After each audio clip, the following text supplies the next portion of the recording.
I do. Be seated. Would you please state your name for the record? Edmund Gray. And what is your profession?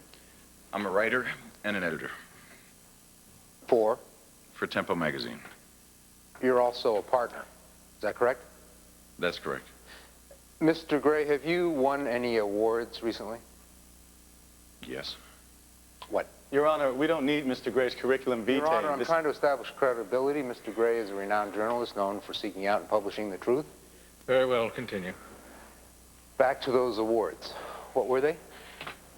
The Endicott. That was last year. You also won the Pulitzer recently, didn't you? Yes. When you first met Jim Thomason, how did he strike you? What was your reaction to him?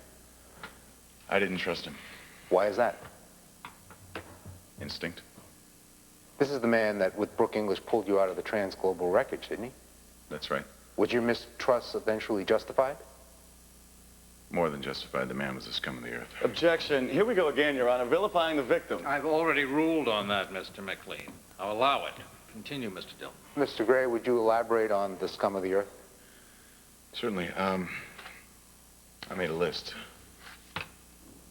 Right after I was rescued from the aqueduct. The aqueduct?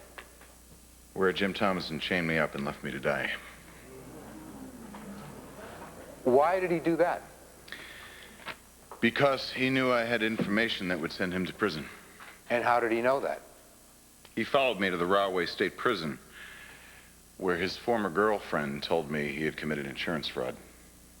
But that don't make him scum of the earth. That's white-collar crime. That's just the beginning. While I was chained up, he told me other crimes he committed. He confessed. He crowed like a rooster at daybreak. He was very proud of himself. What were some of these crimes? Well, he bragged that he poisoned Haley and Mateo Santos with carbon monoxide. He hoped that Mateo would die or spend the rest of his life in a coma, which he did for a month. He also arranged for the murder of his former girlfriend at Rahway State Prison shortly after we talked. Anything else? Yeah, he was responsible for the crash of Transglobal Flight 149 last summer. How? By bringing plastic explosives on board. Your wife was on that plane, wasn't she? Yeah. She was killed.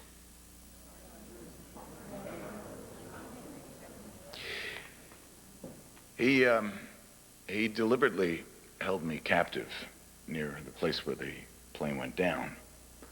He gloated about it. And he said that when I drowned, I would be with my wife again. How did he plan to get away with your murder? He was going to make it look like a suicide. How? By forcing me to write a note to that effect. And how did he do that? Did he hold a gun to your head? He told me if I didn't sign it, he would go after my children. The man was a sadist, a murderer, and a child pornographer. He especially got his kicks out of hurting kids. Objection, Your Honor. Speculation on the witness's part. Sustained.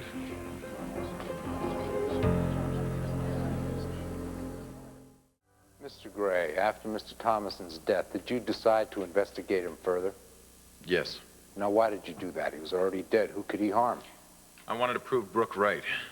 Had Jim Thomason not died, he would have continued to prey on innocent children. Did you find proof? Yes.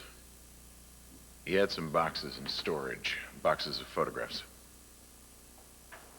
Do you recognize these photographs? Yes, they were in one of the boxes. I'd like to have these entered as defense exhibit number 3, please. Very well. Let it so be entered. Would you describe the subjects of these photographs? They're shots of young kids arriving at the Port Authority. The New York City bus station. Yes. Objection, irrelevant. Your Honor, I am trying to take this somewhere, if you'd let me. Overruled. Continue, Mr. Dillon. Were there any other pictures of particular interest? Yes. In that magazine over there. This one here, the early stages, Hot Young Lust. I'd like to have this entered as defense exhibit number 4. What particular picture would be of interest there? Mr. Gray? Well, there is a picture in here, a pornographic picture of the same young girl that was taken coming out of the Port Authority. It was taken by Jim Thompson. Objection. Your Honor, I am going to connect the dots if you'd let me, please. Overruled. What is the issue date on this magazine? December 1997. And what date was this picture taken? August 1996. Now, how do you know that the picture in this magazine was taken by Jim Thomason? I have a sworn affidavit from the publisher saying that Jim Thomason sold it to him. So, what Mr. Thomason did was lay in wait at the Port Authority bus terminal to find his next victim. Objection. Calls for a conclusion. Withdrawn. No further questions?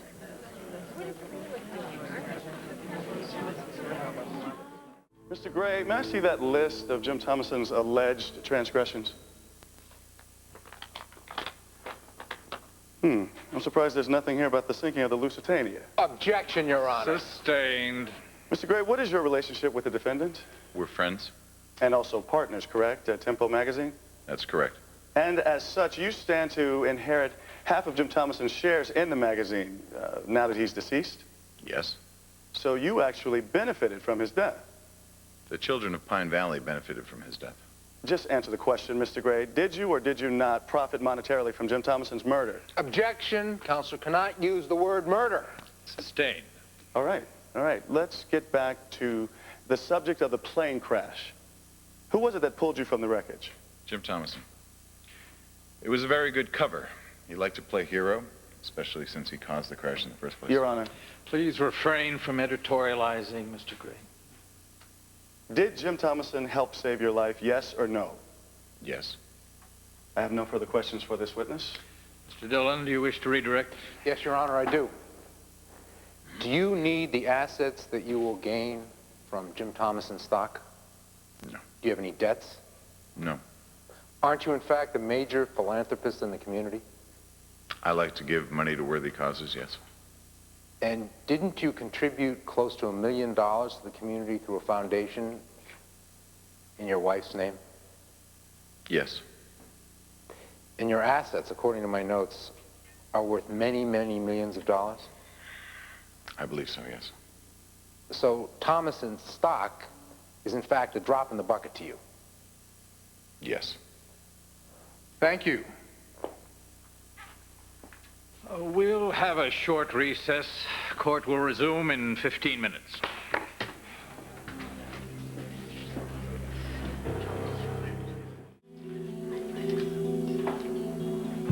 Well, looks like Edmund scored some big points with that jury. Yeah, well, I can't wait to cross-examine the next witness. And that would be Brooke. Yeah. And if you're about to tell me to go easy on her because I'm not she's a about friend to of tell you yours- anything like that. I'm here as an interested observer only. Not to tell you how to do your job, you know that. You know I have to put her in the hot seat and keep her there. Yes, I know that. That's why I recused myself from this case. You do what you gotta do.